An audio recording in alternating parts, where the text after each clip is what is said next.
And I get in his office and I get laid off. Remember, this is the government. Nobody gets fired or laid off from the government, but I did. And so I take that layoff notice and I walk down that hallway and I sit in my chair. And Chad, I realized two things.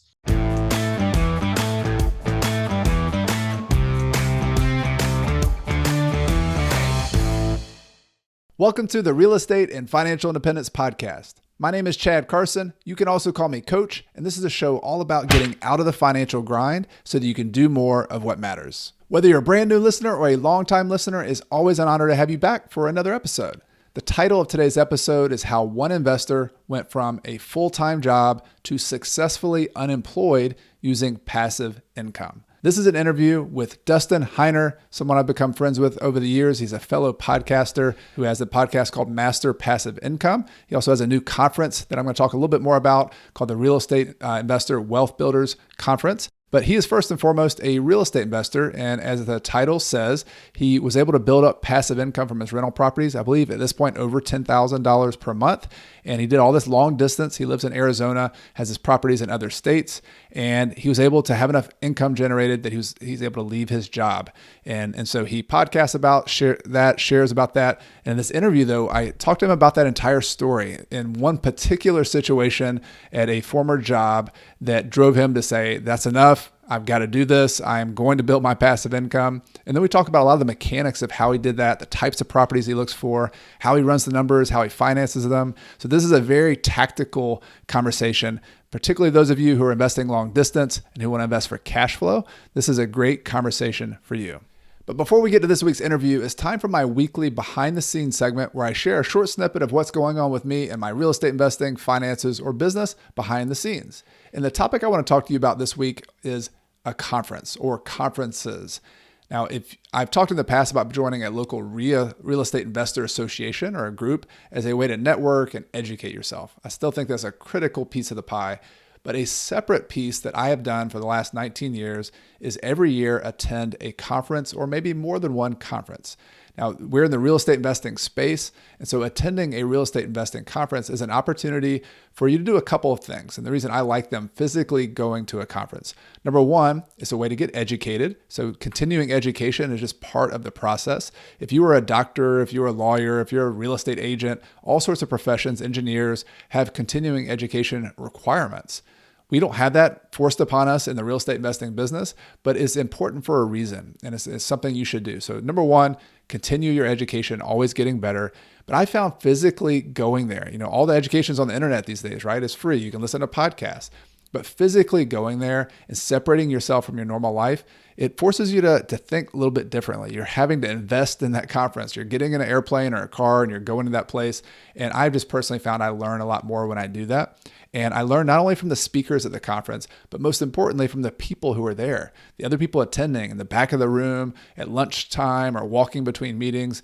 Those are the best conversations and the best lessons I've ever had are in those moments. So for all those reasons, I recommend going to conferences. Now, which conferences did you go to? I have attended last couple of years, the Bigger Pockets Conference. That's always a good one. I've also attended other conferences kind of in niche topics. I'm a go to FinCon for my blogging, podcasting, YouTubing kind of world. But there's a new conference in the real estate space that I want to recommend. It's actually with today's guest, with Dustin Heiner. And he's putting together a conference for real estate investors. It's not a selling conference where you're getting upsold to something else. This is just real in the trenches real estate investors sharing their lessons, sharing their ideas, and it's starting in 2022. So when you're listening to this, I believe it's going to be in March, and I'll have all the details. If you want to check it out, I'll have a link in the description of the podcast or in the YouTube description. It's something I highly recommend. I know a lot of the people going to speak there. I was asked to come speak this year. I wasn't able to attend because of some traveling I'm already doing, but I highly recommend it and I hope to attend in the future. And so I hope you'll check that out if you are in the market for going to a conference, as I think is very valuable. This would be one that you could definitely benefit from. Now let's get started with today's interview with Dustin Heiner. Hey, Dustin, welcome to the podcast. Thanks, Chad. I really appreciate you having me on the show. I love being able to share with people how amazing real estate is and how it's transformed my life. So yeah, thank you so much for having me on. Yeah, this is great. So we have been friends and known each other through a conference. We met, I think FinCon originally is where we met, and just over the years have always respected what you're doing. And I want to, I like telling people's story, like people to get to know you a little bit better. And one thing that's stood out, you've got your t-shirt that says successfully unemployed. And I think for so many of us who get into real estate investing and also just entrepreneurship in general, whether it's like I just got to get out of this job, like a very acute sense, or sometimes people have this more passive, like, I love the career, but I just want to get out of this particular job. Most people have that, like they can appreciate like getting, like not having to go to that job is a big deal. So I would love to, was there a story or a particular time when like for you it was like, all right, I've had enough. Like this has got to change for me. Absolutely. Yeah, I sure have. And so I'll jump to the end. I was 37 years old when I quit my job, and basically haven't needed a job since then. So it's been a blessing. But I've always been entrepreneurial in my life. Just growing up, my dad, he was entrepreneurial. My mom and dad got divorced. And so my stepdad was also entrepreneurial. They had their own businesses. So I kind of got that understanding that you can do something like that. And so I had my first job, or I guess business job I was a paper boy, basically riding the bike with newspapers and throwing the newspapers at 5 a.m, banging off the garage doors and things like that. So I had that, starting a business. Then I also had a graphic and website design company, had a skateboard manufacturing business, a convenience store and pizzeria. Like I've started all these businesses, and because I just love business, I love being entrepreneurial, and I also wanted to be my own boss. But in the end, I started realizing that all of these were basically creating little bosses. So if you have one boss, like you're a boss that you're working for, they're your boss. If they don't like you, they can get rid of you. But if you have customers, those are your bosses as well. You have many, many bosses. And so I also bought, at the time of doing all this, I bought one rental property, but I was always told, just like we're all always taught this, you go to school, you get good grades. Then you go to college, get $100,000 in debt and get good grades, and then hopefully get a career. I call it a JOB. You're living just over broke with this career, and then hopefully retire when you're like 65, 70 years old, when your life is close to being over. And I was doing that. So I'll tell you a quick story of how, like, this is what catapulted me into becoming an investor. Even though I was entrepreneurial, didn't get down to being an investor until this happened. So I was working for a county in California and doing IT work, regular sit down, 9 to 5 job. And I'm working there for many years, got plenty of seniority. And my wife and I started having kids. And by the time we got our fourth child, I went on paternity leave. And so that's where the dad stays home with the mommy, the brand new baby, and, changes poopy diapers, bonds with the baby and all that sort of stuff. So I stay home about a week or two, and then I get back to work. And that week that I get back to work, I get a call from my boss's secretary, like the top dog. She calls me and says, "Dustin, would you please come to the boss's office?" And I said, "Sure," and then hung up the phone. Uh-oh. And I sit there. Yeah, exactly. I sit there for a second because I realize, like, this isn't normal. Like, what they do? I don't get called to the boss's office really ever. And this is a Friday at 3:30 in the afternoon. And then I pause for a second, and I remember about 2 months prior, give or take, I was hearing that there were some rumors or some rumblings that there was potential layoffs in all the county, especially in our department. I immediately shook that off. I'm like, no, I've been here for 12, 13 years now. My bosses think I do a great job. I get raises all the time, all that sort of stuff. I shook it off. Then I get up and I walk down the hallway to my boss's office. Now, this hallway isn't very long. It's actually kind of short, but as I'm taking every single step, it feels like the hallway gets longer and longer and longer. And my feet feel like they become lead bricks. And every step gets harder and harder because the weight of potentially losing my job starts really weighing on me. Start thinking about my wife and my kids, all these years working here. So I get down the hallway, and then I turn the corner. I see my boss's door. His door is closed, and I see his secretary, and sheepishly, she grins at me and says, "Dustin, would you please have a seat?" And she's consoling me with her eyes because she's a super nice lady, but she knows everything about what's going on. I know nothing about what's going on. And so I sit down in the chair and I start thinking about, oh my goodness, if I lose my job right now, what about all these years of working this quote unquote career? Is that a waste of all these years? And then I start thinking, oh, I have 4 kids. I have a brand new baby, like 2 weeks old. If I get laid off now, I'm not going to be able to provide food, roof over our heads. what does that make me as a father? Do I become a failure as a father, a failure as a man, as a husband, trying to provide for his family?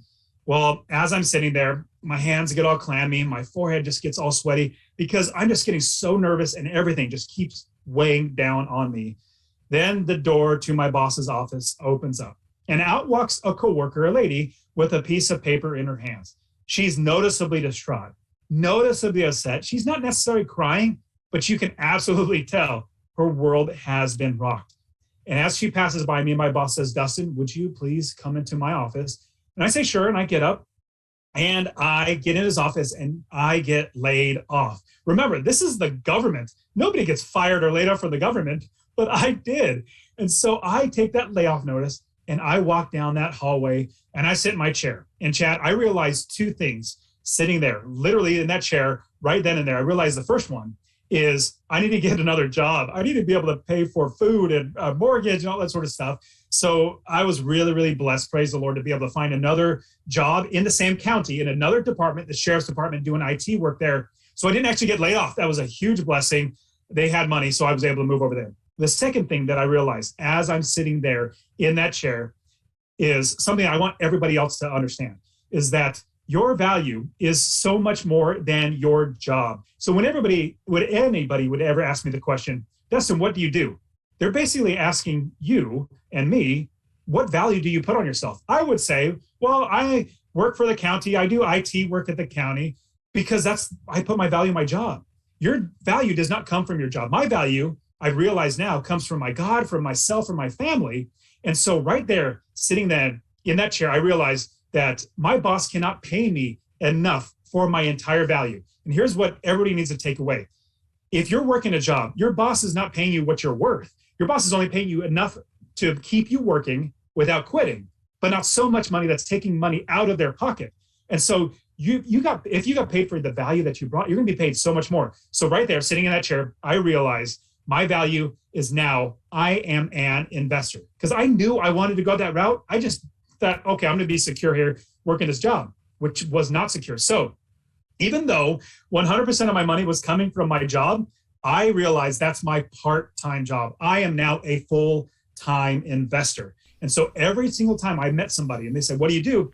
I am a real estate investor. I invest in real estate. Like, again, so it might so happen that 100% of my money comes from my part-time job. That's my part-time job. So I'll round up the story by saying this. Everybody really needs to realize that you are getting paid so much less than you're worth. You're worth so much more. Now, I bought property after property at this new job, saved money, bought a real estate rental property, saved money, bought the next one. Eventually, at 30 plus properties, when I was 37 years old, I was able to quit my job. And I'll round out the story by sharing this.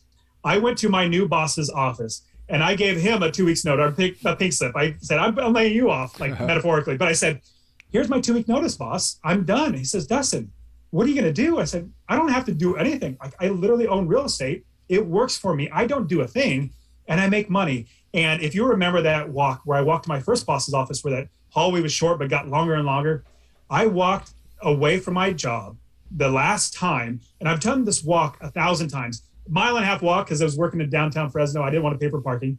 A mile and a half walk. I felt like I was walking on clouds because I knew I would never have somebody be able to take my job away or my ability to feed my family away from me, and I would never ever need a job again. So that's I want to pause and give you time to ask questions. But yeah, that was something that was catapulted me, and then from there bought property after property, and then 30 plus properties later, I didn't need to work anymore. Yeah, I think it's a fantastic story. I love the juxtaposition, of course, the walking down the hallway the first time and the feeling you have. And I mean, whether somebody's been laid off or not, just that feeling, we all know it in our gut that there's an insecurity when you're depending on a job. Whether you're a doctor and you think I'm the best surgeon in this country, or if you're whatever you're doing, like me, I was just, had some painting houses at one point. It doesn't matter anywhere in between. There's not an absolute security there. And so, if you want security, you're going to have to look for that. But I also love the fact that you framed it as, value, your personal value, that what do you have to contribute? And that's a big part of my channel is, the phrase, "do what matters," is that money's not the most important thing. But if you can figure it out, if you can get those 30 properties like you did, then it opens up your most valuable asset, your time, whether that you want to invest that into your family, into another hobby, into a new business. It's continuing to work, right? But it like completely changes the equation when you have the power. Like you're the one with the control. You're the one who has the say so. J.L. Collins, I don't know if you know his blog. He's a kind of financial independence. He put a little more bluntly, like he always called it FU money. Like he said, as a 25-year-old, he had, he only had like $15,000 in the bank or something, but his boss wouldn't let him go to Europe for the summer for 2 months and then come back and have his job. He's like, no, you can't do that. And J.L. Collins is like, well, I'm going to do it. It's the same kind of conversation. How can you do that? Well, I've worked on my finances. I've saved my money. I've built these properties. And so I think your story demonstrates so nicely to all of us of the power of what we're trying to do here. Like sometimes you can get in this grind of buying properties or investing money or saving money. And it's like, oh man, this is just a grind. Why am I doing this? But what you're really doing, I mean, tell me what your mindset was. You're buying your freedom. Like you're at 37 years old. Like what's next for Dustin? Like what were the things that you were hoping or aspiring to do at that point? Well, really, my goal was always to be independent, be financially independent, so I didn't have to depend on somebody else. That was my ultimate goal. And I always just wanted to be my own boss. Like I had good bosses, don't get me wrong, but the way they would tell me to do, I'm like, oh, I disagree. I don't think it's the right way, but I'll do it. You're the boss. I'll do it.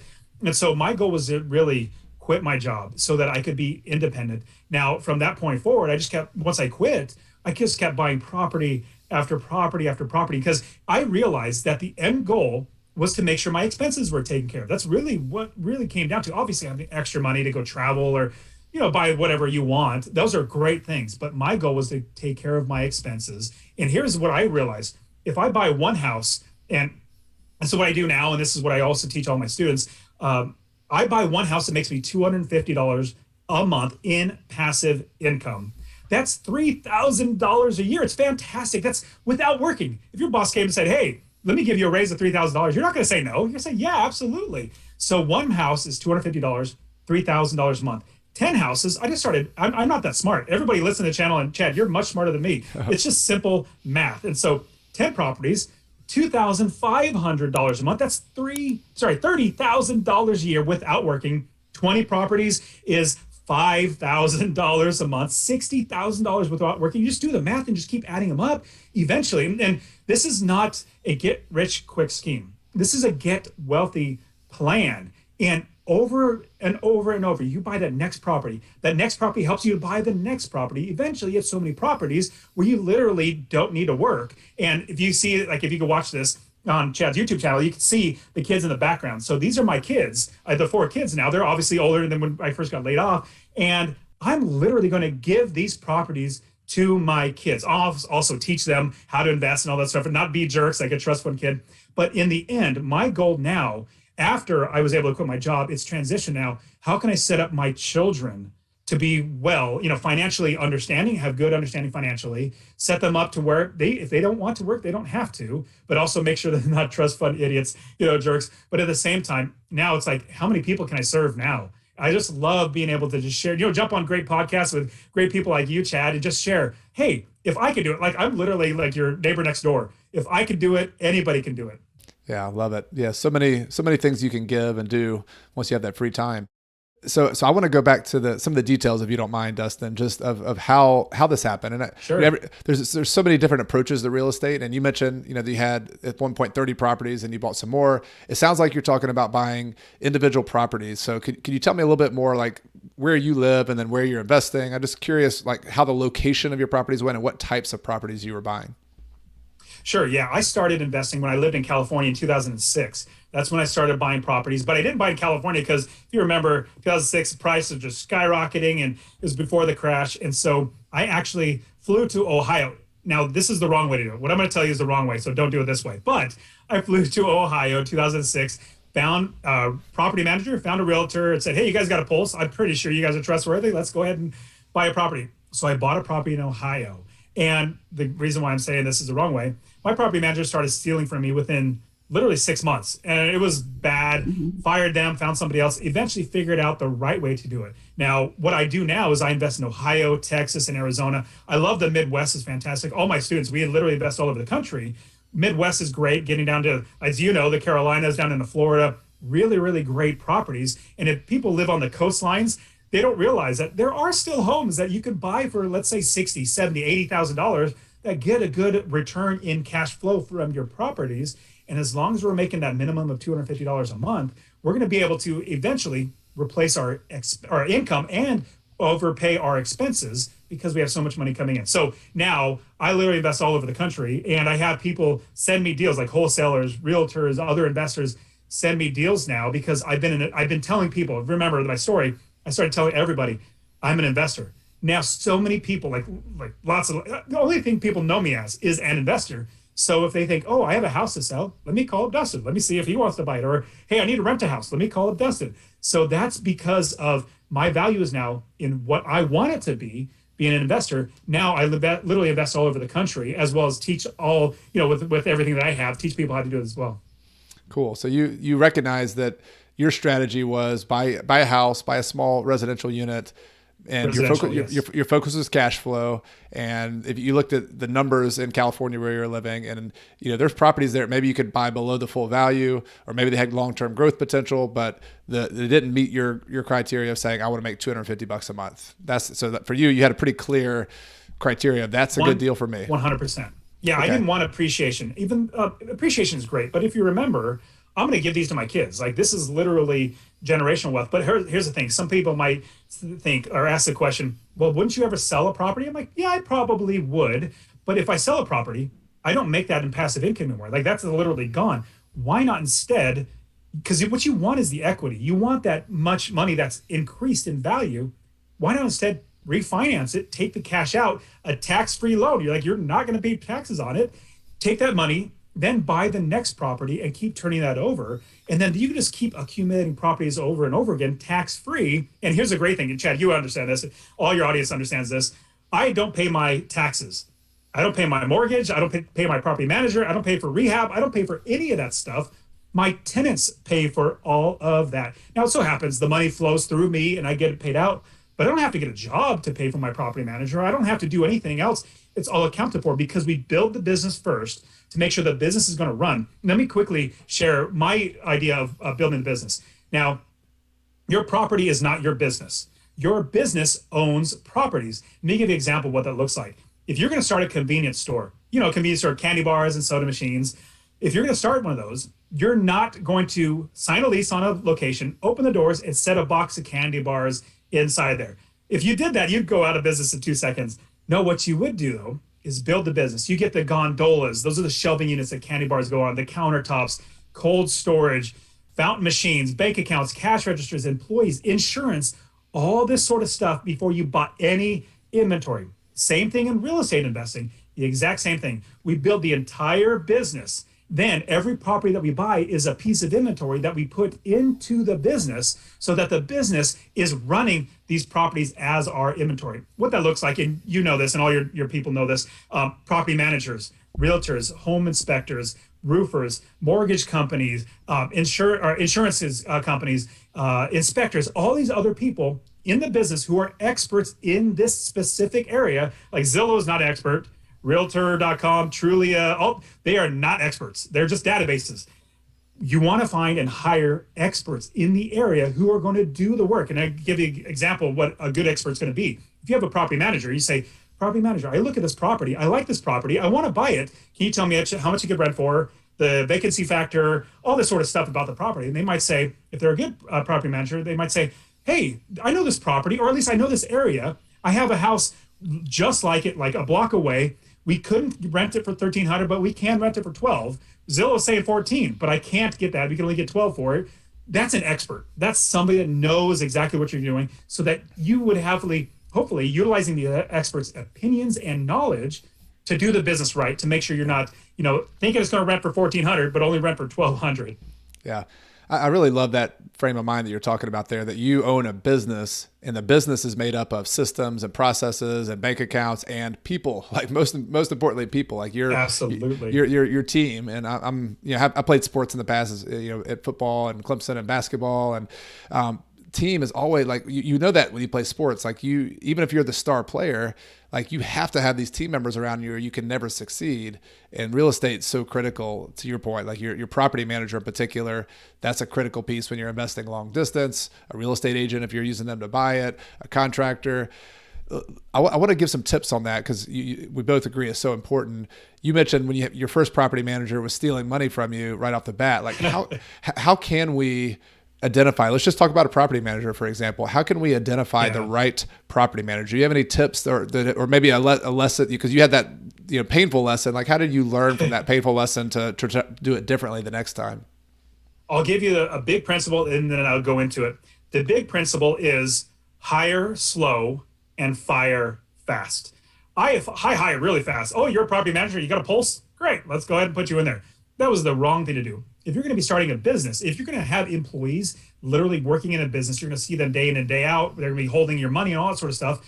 You're not going to say, you got a pulse, come in here and work. No, you're going to actually interview them. So here's the biggest thing that I always try to point all my students and everybody that would listen to me is your property manager is like your quarterback. That's the one that's going to make you money, save you money, make sure your business is running right. And so what we do is we interview them more than one time. Like we're going to be calling as many property managers as we can before we settle on one. Because here's the bad thing. A lot of people who teach how to invest in real estate, they'll say, find a property, make sure you run the numbers, you're making like $100 a month because you'll get appreciation, which we don't care about. Like it's great if it gets there, but we go for passive income. Then you find somebody to help you buy it, a realtor. Then you find somebody to fix it up. Then you find somebody to rent it out, a tenant. Then you find somebody to manage the property. Well, that's all backwards in my opinion. We build the business first because if you buy a house that's potentially a money pit or it's a bad property or it's a place that nobody wants to manage properties, then you're going to have an asset, quote unquote asset, that's literally draining money. So it's not an asset anymore. It's a liability. It's draining money out of your pocket because you don't have anybody to manage the property because maybe you bought it in the wrong area. So all that to say, what we do is we interview, we hire before we buy any properties. I like to be proactive. I'm sure you're the exact same way. I hate being reactive. When you're reactive, you have two options, bad and worse. When you're proactive, you have so many options so that when you're building your business, like that didn't work out. Good thing I didn't buy this property. So now I find the right property manager. So the biggest thing is hiring slow and firing fast, interviewing over and over again until you realize, man, this is a good property manager. I know I'm throwing so much at you, but great. I love it when my property managers have good communication.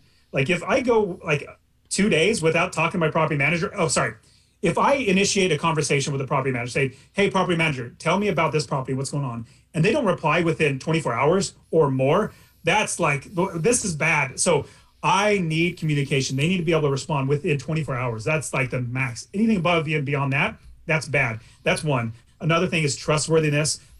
When you're talking on the phone, don't text, don't email when you're trying to interview them. Talk to them on the phone. More than likely, you're going to be a decent judge of character. And you're like, hey, man, this guy just kind of seems a little shady or not even have experience. Like they can't answer these questions. Then you might need to move on. But what I absolutely love to do is vet them before I hire them, because what's going to happen? Let's say they're bad at communication. You're calling up the property manager and you're saying, hey, property manager, here's a question. I basically want to give you my business. Prove to me that it's going to go with you. But if they don't call you back, if they ghost you, that's all going to happen because it's easy for anybody to say they're a property manager. There's not big, being a realtor, you have to go through a lot of stuff. If you're a property manager, anybody can put their hat on and say, I'm a property manager. But if they do not take care of you when they don't have your money, basically fight for your business. Imagine if they had your money, which is what happened to me. If they had your money and then you're trying to get a hold of them, they don't call you back. Oh my goodness. They're like, I don't need to call them. I already have their money. So long story short, hire slow and fire fast. Yeah, love it. One other question about property managers. I know I'm kind of going deep on this, but there's different business models out there. I have actually a couple property managers, and there's the small boutique kind of firm. There's the large firm that has 1,000 units and has multiple employers. Have you had any trends there or preference one way or the other on types of property managers? I've had all of them, all different types, like you just mentioned. I personally, it's going to be hard to say this because I do have one property manager that's fantastic. I personally shy away from the one like individual person, like a small mom and pop, and I shy away from the big companies, like the ones that are like quote unquote nationwide, or they have satellite offices or franchises. Yeah. I stay away from those. Now, I would say that's a caveat because I have one property manager in one area, phenomenal, like literally phenomenal. He does a fantastic job, and he's by himself. But the downside is, if something bad happens to him, or he wants to retire, I literally got to scramble to find somebody else. If you go with somebody who has, let's say he's an owner of a business and he employs, or he or she employs, let's say 4 or 5 property managers over the entire city or multiple cities because they have a lot of properties to manage, then number one, you are holding the first property manager, your direct contact, their employee, holding them accountable. If they are not doing well, you can talk to the main boss and say, hey, boss, or owner, this guy is not doing well. The property managers need to realize this. We, landlords, are their customers. The tenants are not their customers. We are their customers. If we don't go with them, they lost us. They lost the job. They lost the business. And so I like it when they have a company where there's the owner who has a few employees underneath them. So that's my sweet spot. But at the same time, I've used all of them. There are some that are good, some that are bad.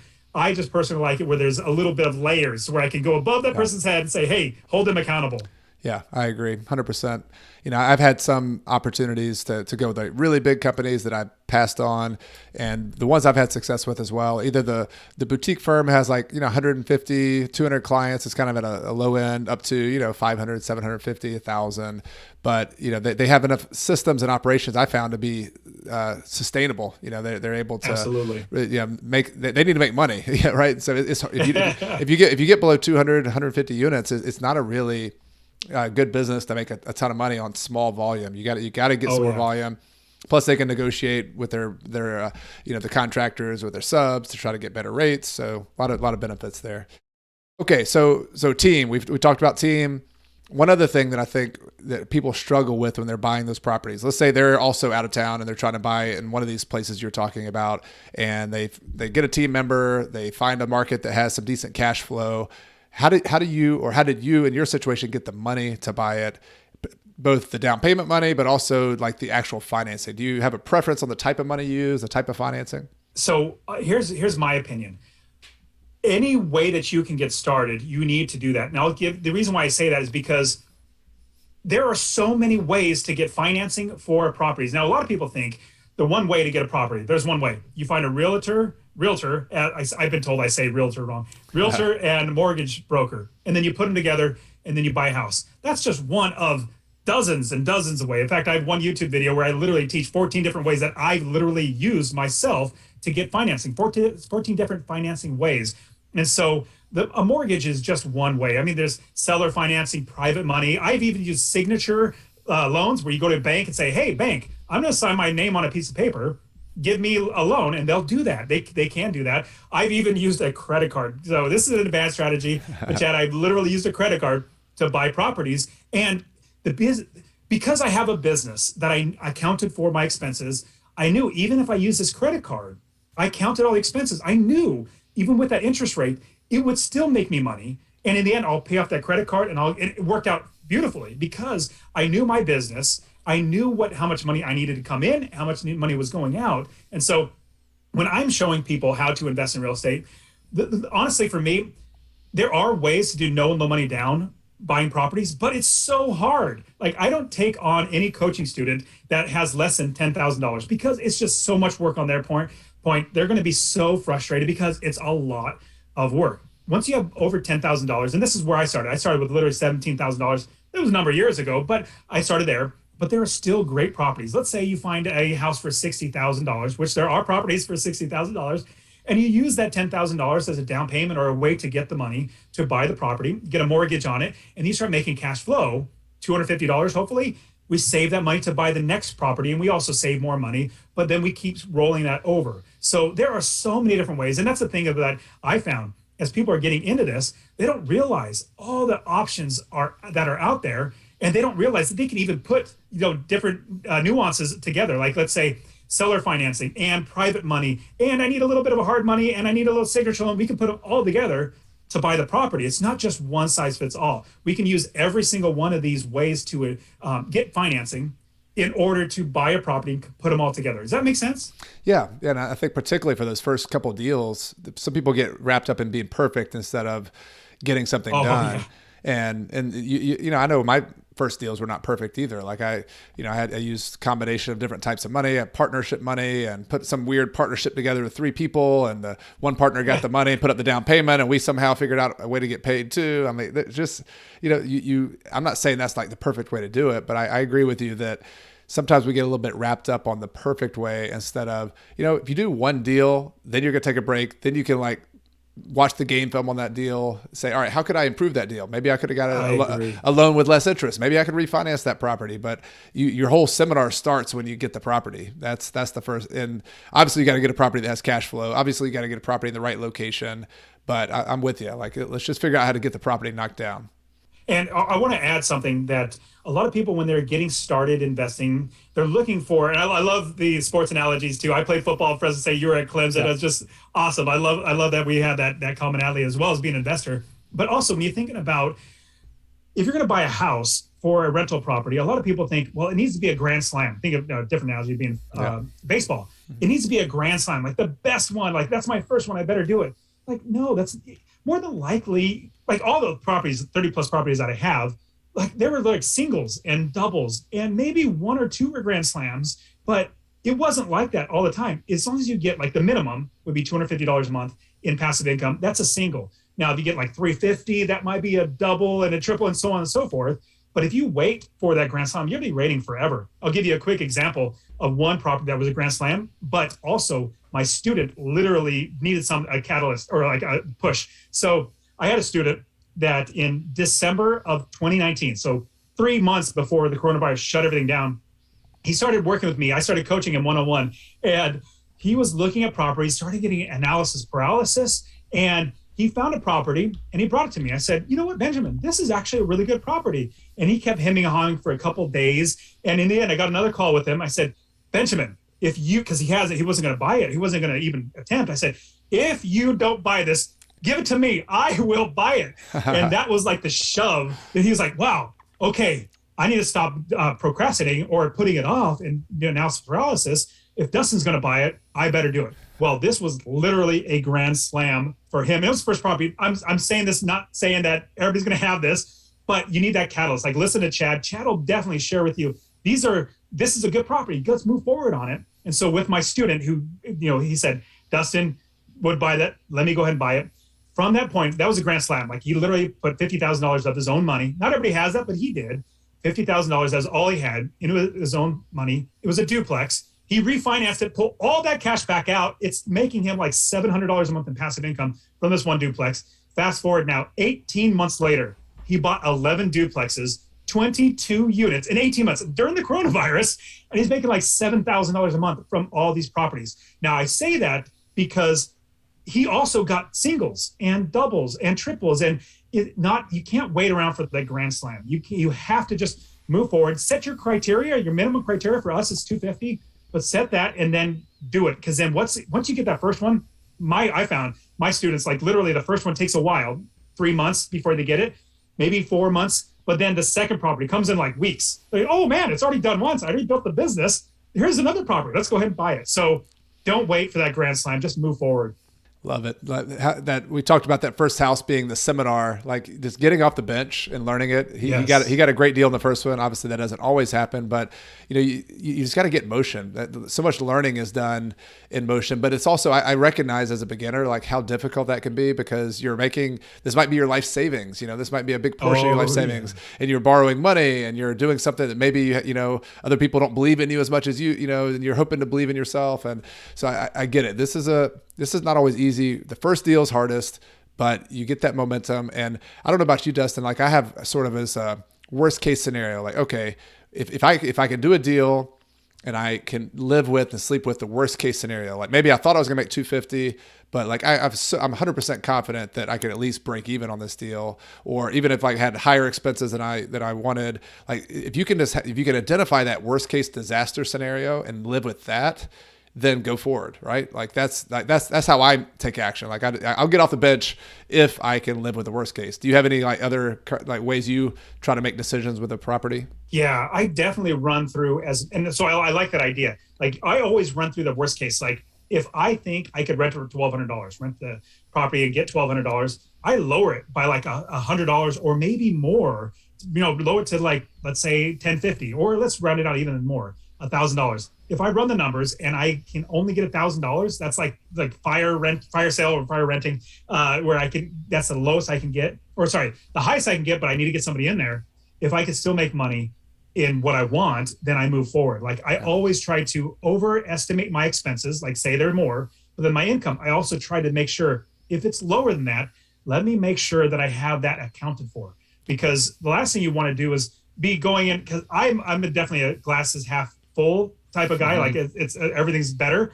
And so I'm like, oh, great, this is going to work out great. We're going to get this much. We're going to hold this little in expenses. But I had to force myself. My wife also helped me do this as well. Force myself to not do that, be the opposite. And if at worst case, I still make money with all the expenses and, raised up and the income lowered, if I'm still making money, then I'm going to move forward. Very good. Well, like throughout these stories, Dustin, I've heard, we're talking about networking with other people. You talked about having a mentorship with people. Obviously I've done a little bit of mentoring. I don't do any one-on-one coaching anymore. You do some of that, but I think both of us, we met each other at a conference before our online business. And this has been, I don't know about you, but for me, like I would have never gotten started with podcasting and YouTubing if I didn't have this network of people I met at a conference, like at a FinCon conference.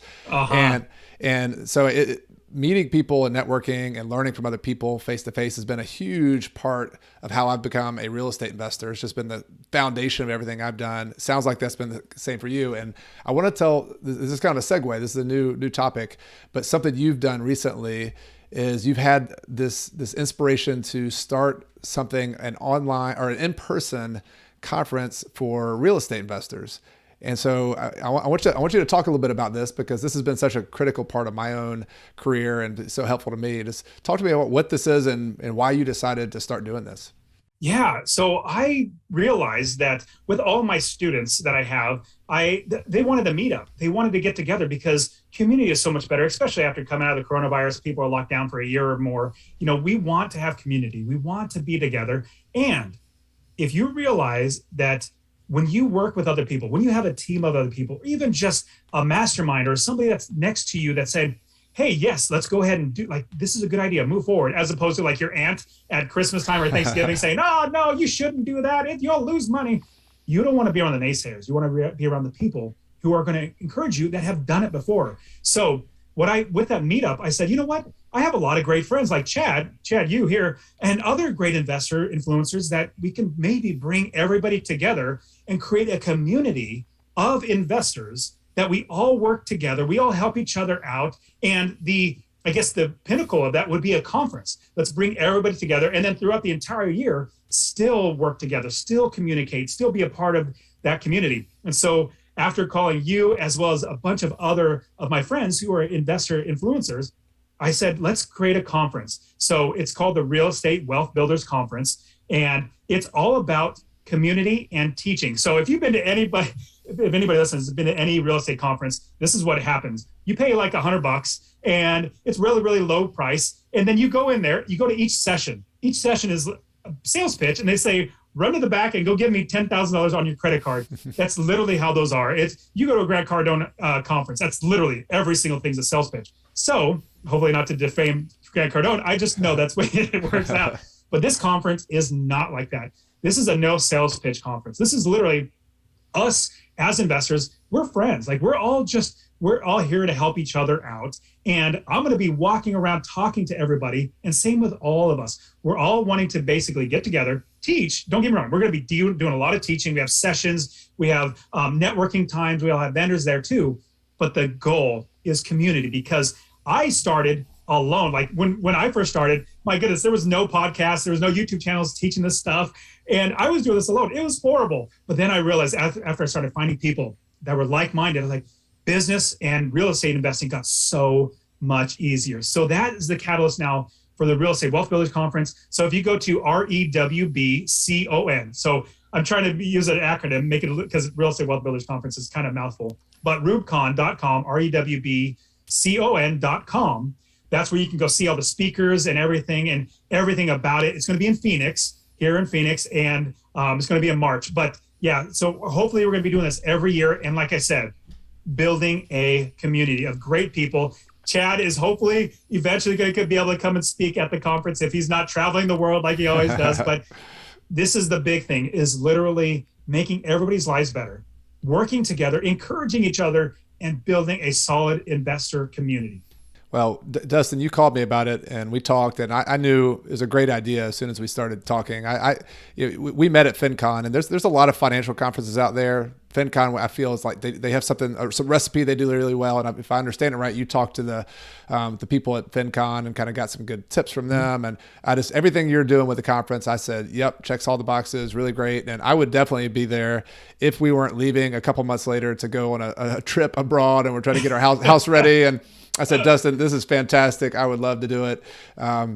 Please invite me again if you're willing, because I do want to be a part of it. But I just want to say, like, some of the best insights I've ever had for my real estate business, for my online business with podcasting, or happen in these environments where there's just something about it. When you detach yourself from your day-to-day environment, you go to a place that has good people, has givers, people are willing to share with you. And then sometimes for me, it's like fireworks. Like, I just start getting ideas. I start getting insights. I start getting clarity. Bring your notebook with you when you go to some of these. Like, you got to go back to your hotel room and just like take notes. And that the problem is not like getting the right idea, or it's getting like, which idea do I need to do next? Like, that's always the biggest challenge after a conference. But I'm a big fan. I at least go to a couple every single year, as a user, as somebody who just wants to participate. So I think this is a great opportunity. I'll have a link in the show notes and also in the podcast description and video description for people to check it out. Couldn't recommend highly enough. How about I give every one of in your audience, give them a promo code, like a coupon code that'll give them $50 off, because I love what you're doing. I want to help all your audience as well. What do you think about giving them a promo code? Love it. Yeah, that would be great. I would love that. Awesome. Yeah. So if you go and get your tickets, whatever package you get, I want you to use the promo code CHAD. We'll just make it easy. Just use CHAD, and that'll be so easy. And then you'll get $50 off the conference, because again, this is all of us influencers. There's literally 20 plus of us that we're all bringing all of our number one knowledge and investing insights that we've done ourselves, but our community as well. We're going to be bringing everybody together. So yeah, use that promo code CHAD. That'll give you $50 off. I'm also, and what's great, this is going to be in March. And in Arizona, it's beautiful in March. It's wintertime is just absolutely fantastic. And the hotel that I have, it's in downtown Phoenix. The great thing is I got a hotel block. It's literally half price. Like, if you went right now to reserve that time in March, it's literally like almost $500. I got it half price, or less than that. It's like $229 just for the room. So all that to say, I just want to see everybody get together, building a community. So yeah, it'd be great to have anybody here from your community here with us. Fantastic. Thank you for that. And again, I'll have links there, and just want to encourage people to do that. And Dustin, I want to go back. So I think people are going to check that out. They're going to connect with it. And I've looked at the list of people who are on there. Lots of my friends, people I know, other investors who are in the thing that stood out to me is that these are people actually doing it. Like, these are people I know who are, I've talked to them in conference rooms about their deals and what they're doing. And so if you show up in some of those insights, not only in the classes, but in the back of the room, talking to people at the hallway, eating lunch, those are the really insights. So hope everybody checks that out. Dustin, I want to kind of wrap this up with going back to, our audience and people who are listening to this. So I hope they're inspired by the fact that that story you first shared with us, you were working a job and you had that, that gut punch kind of feeling where somebody, gave you the pink slip and like, hey, you're fired, or you're let go or whatever. And people are, whatever they're in their career, they're like, this is something I got to do. Like, I've got to make this happen. And so I want you to just give a final piece of advice for those people who are working towards financial independence, but they find themselves early in their journey. Like, do you have any final tip for them that can kind of encourage them, or maybe give them something practical that they can walk away with? Yeah, I absolutely, I forego sleep in order to get to where I am. I work so hard to get to where I am. I literally don't have to do anything. at 37 years old, I was able to quit my job. So what I would suggest is two different things. Number one, don't let anything stand in your way. Like if it's sleep, like sleep faster. I love Arnold Schwarzenegger uses the term like, hey, if you having trouble getting what you need to do, sleep faster. And like, okay, let's do that. And so I sleep faster. So I I still had my businesses while I was buying properties, had 4 kids, still working a job. I was doing all that because I knew the delayed gratification, basically knowing that what I'm doing right now will pay off in the future. That was by far the best thing I could have done. So I'm teaching my kids that. And so everybody, I would encourage you, have that the thought of delayed gratification. On top of that, look for passive income. Every business that I create now is literally a passive income type of business, whether it's podcasting, whether it's YouTube channels, creating a conference where I'm hiring people to literally do the work for me, all that sort of stuff. I'm always now. And here's the great thing. When you quit working for somebody else, or you have your own time back in your life to do whatever it is that you want to do, you can create these. You can create new businesses. You can serve people. You can do whatever you want with that time. And the best thing is, like I said, delayed gratification. Don't let anything stop you. But then also put it all into passive income, things that continually make you money over and over again. Great tips. Love it. Dustin, this has been so much fun. Really appreciate you being here. I'm going to put links to the conference, of course, in the show notes and in the description. People can get that $50 discount using Chad in the coupon code. Can you tell people, in addition to that link, where can they find you? I know they'll want to stay in touch with you and follow you on the internet. Yeah, absolutely. Hey, also, I love giving away things. So I have a free course. Do you mind if I give it to people? Show them how to do it? Yeah, that'd be great. Awesome. Yeah, so I have a real estate investing course. I would love to give it to you literally for free. If you text the word rental, RENTAL to 33777. Rental to 33777. I'll give you, it'll show you everything. Find an area of the country to invest, how to build a business first, make $250 a month, scale the business so you can quit your job, get that. So you can also go to masterpassiveincome.com/free course. All one word, /free course. That'll get you there too. But yeah, you can find me, my podcast, Master Passive Income, my YouTube channel, Master Passive Income as well. I just love, and this is literally just me teaching how to do this stuff. So I love doing it. So, and plus I also had the pleasure of having Chad on the show too, where he shares how he did it as well. So yeah, it's great. I just love helping as many people as possible. So I appreciate having me on the show, Chad. Yeah, it's been a pleasure, Dustin. Always fun to catch up, and let's do it again. I wish you best luck. I wish I could be there at the conference, but I know it'll be great, and hope everyone joins Dustin to hang out there with them. Thanks, man. Take care. If you'd like more details on today's guest or the resources that we discussed, you can find a link to the show notes for today's episode in the podcast description in your favorite podcast player or in the video description on YouTube. If you're new here, please consider hitting the subscription button on your favorite podcast player or on YouTube so you'll be notified each Monday morning with my newest episode. And if you like the show, there are a few different ways you can support me and to keep the show coming back each and every week. The first is to leave a review on Apple Podcasts or your favorite podcast player. People read these reviews when they're deciding to listen, and it helps us to get discovered.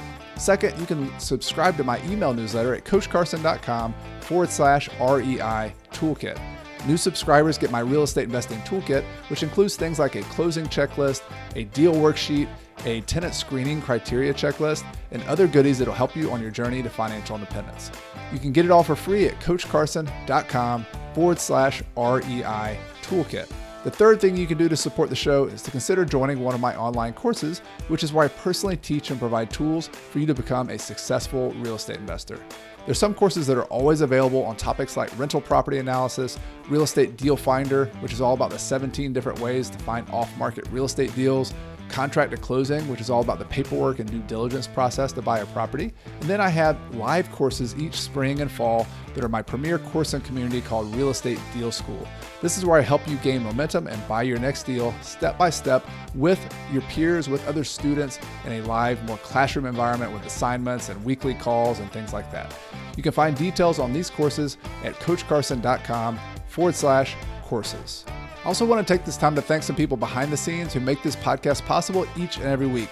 This includes my podcast editor extraordinaire, Michael Wynn, my amazing virtual assistant, Megan Thompson, my wife, Carrie, who's my partner here at Coach Carson, who helps with all sorts of things, including behind the scenes with bookkeeping and listening to my ideas very patiently before I bring them to you.